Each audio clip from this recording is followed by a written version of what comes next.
eu aqui vou falar os meus top 10 favoritos do ano passado.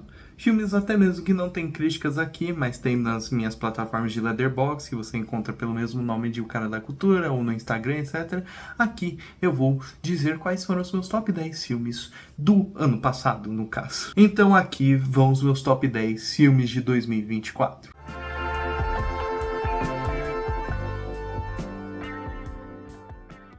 Surpreendendo muitos que não esperavam eu colocar esse filme aqui. O primeiro dessa lista, no caso o 10º, né, o meu menos favorito, mas não sequer desfavorito, é um filme que gerou muitas polêmicas e controvérsias. Muitas pessoas não gostam do mesmo, mas eu ignoro isso justamente porque eu acho esse filme incrível por questões que eu já abordei neste canal aqui. Sim, esse filme tem crítica aqui, e sim, eu achei ele charmoso, espalhafatoso e brutal. E ele faz tudo isso com muita veemência. É um filme que ele não se resguarda em relação a isso. Ele, de fato, é um filme referência, né? Ele imprime diversas referências, mas ele faz isso escancarado, é brutal. É quase como ele estivesse caçoando constantemente do espectador, mas para no final gerar uma catarse. E eu achei isso incrível. Eu acho que o filme mistura todos esses elementos muito bem. E é claro que eu tô falando aqui de Maxine. Maxine é um caso engraçado, né? Porque muitas pessoas, como eu já estava dizendo, odiaram. E eu gostei bastante. Mas eu gostei por motivos aqui que eu não vou, claro, me estender tanto, mas que eu acho que são válidos serem citados. É um filme que ele tá nessa nuance de ser um filme do De Palma, e de ser um western, e de ser um terror, e até mesmo giallo, mas ele foge das convenções. Ele se joga tanto em cada um desses gêneros que fica quase agressivo pro espectador. E claro, muita gente,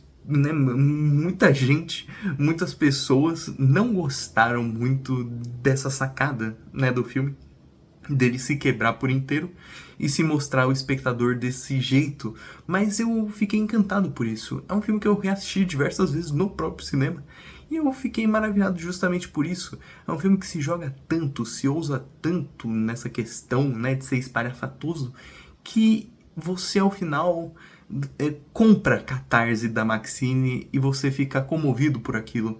É como se a Maxine tivesse te convencido através das suas histórias que estão amaranhadas todas aqui nesse longa, que ela é uma Scream Queen fascinante, né? Um marco no gênero do terror.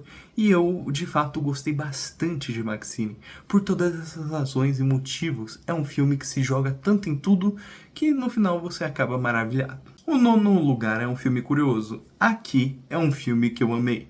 Eu amei assistir aqui, estando aqui, justamente. Eu acho que é um filme que ele sabe muito bem se utilizar dos espaços. Ele sabe muito bem ser conduzido por eles. Ele sabe justamente o que mostrar e o que não mostrar através dessa montagem que para muitos pode parecer simples, mas na verdade é extremamente complexa, porque ele vai usar de apenas uma câmera para justamente sintetizar o CGI para fazer essa passagem de tempo. É um filme que compreende a modernidade, compreende o que quer passar, compreende a passagem de tempo no cinema, que é o essencial para a existência do próprio aqui, e sabe muito bem mesclar isso com uma melancolia provinda da obra original e essa direção, né, quase austérica do Zemeckis, né, o diretor de Volta para o Futuro, por exemplo, que atua muito bem aqui, né, atua no sentido de direção, não atuando mesmo, mas falando em atuação também, elas são primorosas, também entendem a passagem de tempo, enfim, tudo nesse filme funciona. E claro, né, com minha comoção, não poderia dizer que ele também tem crítica aqui no canal. Indo para o 8º lugar, aqui temos o filme Rivais, que infelizmente eu não fiz crítica, mas eu vou falar brevemente sobre ele também. Rivais é um filme que vai se utilizar da câmera, do erotismo e de todas as suas segmentações para performar também catarse. Como você pode ter percebido, eu amo catarse em filmes, afinal o cinema é quase uma catarse em si. E eu acho isso sensacional em Rivais. Você sente cada uma das atuações, sente cada um dos contrapontos.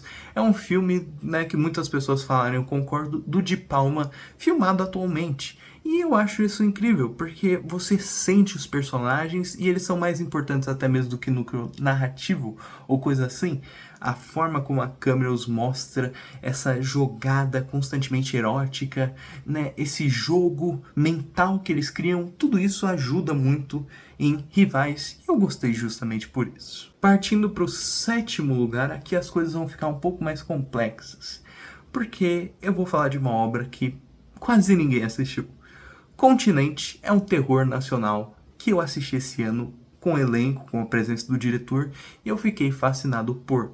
Eu não vou falar muita coisa sobre esse filme, justamente para você ficar intrigado sobre ele e ver minha crítica. Porque, sim, esse é um dos melhores terrores do ano e facilmente um dos melhores filmes nacionais, inclusive melhor do que Ainda Estou Aqui, pelo menos na minha opinião. Um filme de terror que usa das sombras, da falta de conteúdo em seus arredores e de uma forma extremamente específica para assustar o espectador. É claro que eu estou falando de Long Legs, um dos meus terrores também favoritos do ano.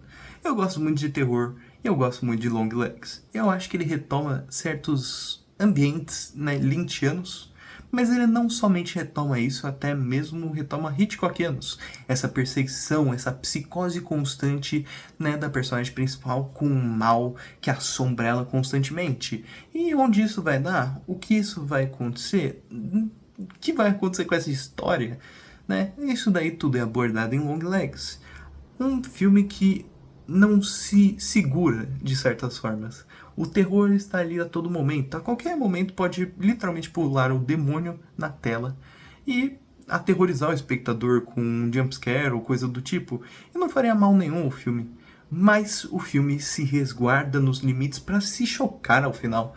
E eu não poderia deixar de apreciar isso mais e mais. É um filme muito corajoso, mesmo que muitas pessoas falem que não seja. Eu vejo coragem em Longlegs, eu confio nesse filme, eu confio na falta de confiança dele, porque você não sabe onde a história vai dar, nem o que vai acontecer com os personagens ou coisa do tipo. E é nessa falta de confiança na história que eu tenho a confiança no filme. Enfim, tem crítica no canal também, não vou me estender. É um filme que eu de fato gostei bastante. Partindo aqui agora para o top 5, eu vou falar um filme aqui que ninguém falou esse ano. Provavelmente você não conhece esse filme e tá tudo bem também. Don't Cry Butterfly é um filme que, na verdade, é vietnamita, mesmo de muitas pessoas confundirem com o sul-coreano, e que vai abordar uma família que está numa situação estranha.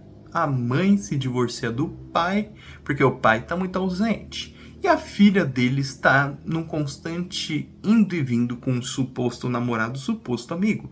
Nada fica muito claro aqui. Com isso, essa família aparentemente está sendo amaldiçoada por um demônio de um cômodo da casa, que eles não sabem qual é. Entre esses indas e vindas, né, entre o sobrenatural e o normal, mora a comédia, o terror e o drama. É isso que é Don't Cry Butterfly. É um filme que se joga muito ao drama, mas é um drama que também tem pitadas de comédia, horror, etc. Muitas coisas estão aqui. Afinal, a depressão ou temas como separação e divórcio não somente são expressados por um sentimento, eles são expressados por muito mais que um. Eles são expressados por fúria, revolta, catarse, felicidade, comédia até, um senso cômico, jocoso. E esse filme capta muito bem isso. Ele entende que essa fase da vida pode ser expressada por uma simples assombração, um evento paranormal acontecendo, né? Quase como uma casa estivesse sendo demolida, que é o contexto do filme. E isso daí acaba fisgando o espectador, sabe? Você sente o impacto daquela família se ruindo através de simples gestos de horror, como, por exemplo, figuras fascinantes aparecendo repentinamente na tela. Tudo isso fica cada vez mais onírico, chegando a um ponto em que você não sabe os limites da realidade ou da enfermidade dessa família ao chegar ao final. Enfim, é um longa belo que vai falar sobre a beleza e a tristeza de um relacionamento tóxico. E um relacionamento tóxico nos tempos atuais. Como os tempos atuais moldam e mudam pessoas também. Como tá tudo tão líquido que você não sabe muito bem como se firmar nessa sociedade. A quarta obra, mais pessoas conhecem, mas mesmo assim em número reduzido, e eu já posso afirmar aqui que vai ter crítica no canal. Isso porque eu amo esse filme. Eu já assisti 3 vezes, ou 4, e ele é uma obra, assim, pra mim, uma das mais interessantes dessa década, muito provavelmente. Eu tô falando do filme Dying, A Última Sinfonia. É um filme que eu assisti na Mostra de Cinema de São Paulo, eu fui convidado a assistir, né? Assisti uma vez, assisti 2, 3, enfim, é um filme que eu fiquei fascinado em como o diálogo com a morte está em constante conflito com a arte, porque a arte é justamente aquilo que é o embate com a morte. E é sobre isso que esse filme vai tratar. Uma família de pessoas morrendo se encontra em uma decadência deplorável, obviamente, e o filho dessa família, ele é uma pessoa que faz orquestras, né? Ele é um compositor de músicas, etc. E ele faz uma música, né, para essa orquestra chamada Dying, né? Morrendo. E ele vai falar sobre a morte e o enfrentamento dela com a vida. Nesse épico de 3 horas, acompanhamos essa família que vai morrendo, ou vai ficando doente, ou vai sofrendo certas coisas, quase experiências de mortes. E ele vai justamente ser um abraço a essa ideia de morte ou um conflito em relação a ela. Você precisa assistir o filme para saber, mas é nessa questão, nesse questionamento quase bergeniano, né? Eu peguei muito de Ingmar Bergman nesse filme, que se surge tal filme, né? Tal longa, tal obra. Dying é surpreendente em todas as instâncias. Agora eu vou me estender mais um pouco, porque eu acho justo se estender um pouco mais no top 3. O que imagens representam na arte? O que uma arquitetura pode apresentar de novo? E o que essa mudança e modernidade faz com o antigo? Quais são essas conversas que temos no nosso dia a dia? Uma conversa chula pode ser um dispositivo de complexidade? E entre essas minúcias e grandiosidades, o filme, a obra Megalópolis de Francis Ford Coppola está. É um filme que vai tratar sobre o pequeno que se escala ao grande. É um homem que ele constantemente é assombrado pelo seu passado, mas que isso faz o seu futuro. Esse é o protagonista que nós temos em Megalópolis. É alguém que, a partir de construtos sentimentais, algo extremamente íntimo, pequeno, ele constrói uma cidade, ele constrói vida. É nesse intimismo que o filme se carrega. O íntimo que é transposto, né, nessa natureza, nessa beleza e nesses comentários sobre a vida. É um filme que é reflexivo, mas não reflexivo por sua mensagem ou pela sua estrutura textual ou coisa do tipo.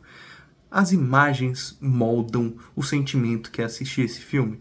Um filme que ele de tantas imagens que possuem tantos planos, mas todos ficam submersos na cabeça do espectador. Porque é um filme que sabe a importância de uma imagem. Apenas uma imagem passada por segundos pode mudar a cabeça de uma pessoa. Imagens contam mais histórias aqui nesse longa que o texto em si. Megalópolis é uma obra incrível e que com certeza vai ter crítica aqui no canal, mesmo que eu esteja atrasando. Mudando completamente de perspectiva, a segunda obra é interessante. Uma personagem em sua odisseia pessoal. Aqui temos Furiosa, um longa que vai se aventurar em técnicas 3D para justamente fazer o longa mais épico possível. Nessa epicidade, né, nesses comentários sobre o épico, George Miller segmenta uma das narrativas mais, eu diria que épicas que eu vi no cinema recentemente. Aqui é construída quase uma ópera de Wagner, né? Os carros, os motores se ligam e tudo aqui gera uma musicalidade que se complementa com a ação. Não é só dinamismo no som que faz a ação desse filme. É a própria jornada de Furiosa. Se não fosse a Anya Taylor-Joy, o próprio segmento da Furiosa, Mad Max Fury Road, etc., um fator de coisas que George Miller encabeça completamente, esse filme não funcionaria. Mas funciona, porque George Miller sabe como atingir o público. Ele sabe o ser mais rebelde possível em questão de forma. Nada aqui é feito para agradar necessariamente, mas sim sobre sua questão de epicidade. Como que ele vai atingir o épico sendo o mais formulaico possível? Ele sabe que ele não pode. E é aqui que vem suas reinvenções. Ele recupera aqui o cinema dele muito oitentista e ele faz aqui o mais novo filme que vai ficar por décadas, assim como todos os outros Mad Max.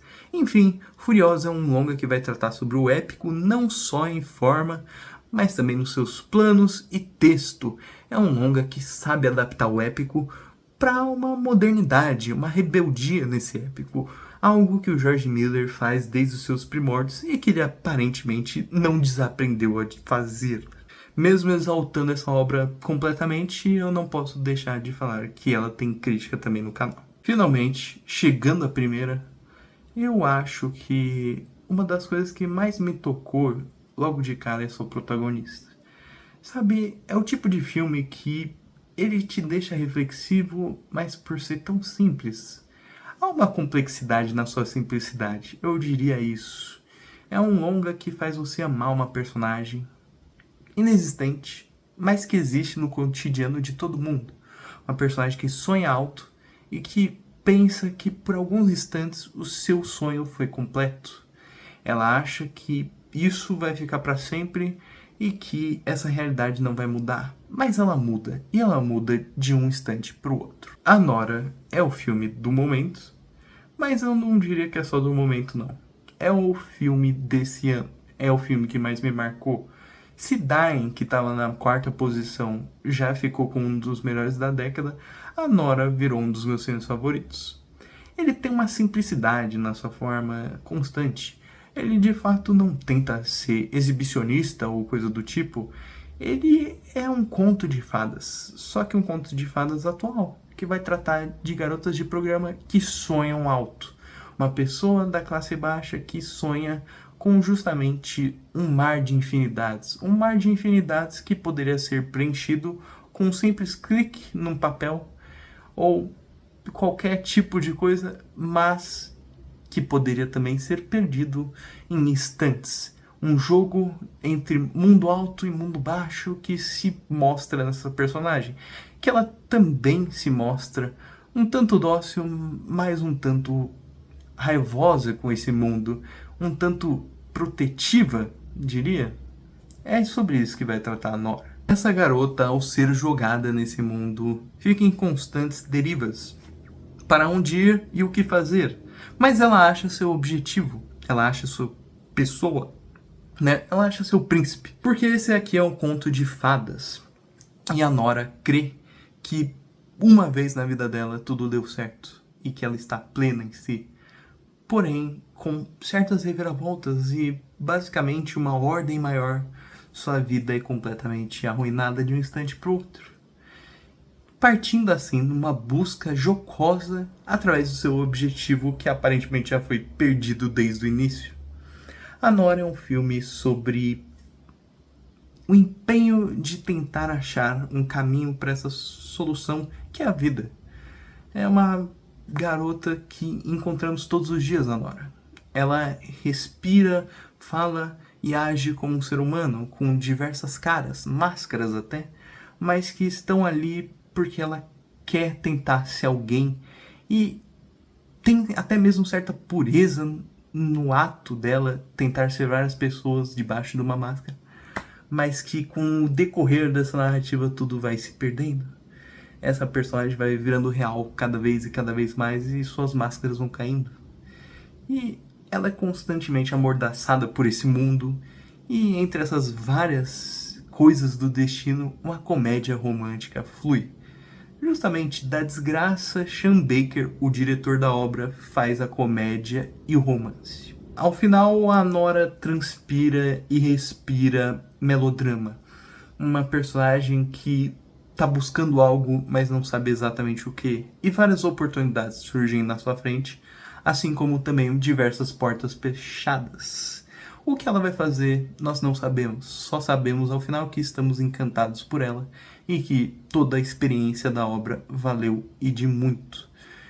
E uma obra que acaba numa catarse infundável, quase como uma depressão tomasse o conto que ali estava sendo apresentado pra gente. O conto de fadas, que no final não foi tão de fadas assim, ou será que foi? Mas essas foram as minhas obras favoritas do ano. E aí, compartilha da opinião? Conhecia algumas das obras? Desconhecia algumas? Então eu vou dizer para você curtir, compartilhar, comentar, se inscrever, entre muitas outras coisas, e ficar de olho nos vídeos que eu posto. Eu sou o Cara da Cultura e tchau!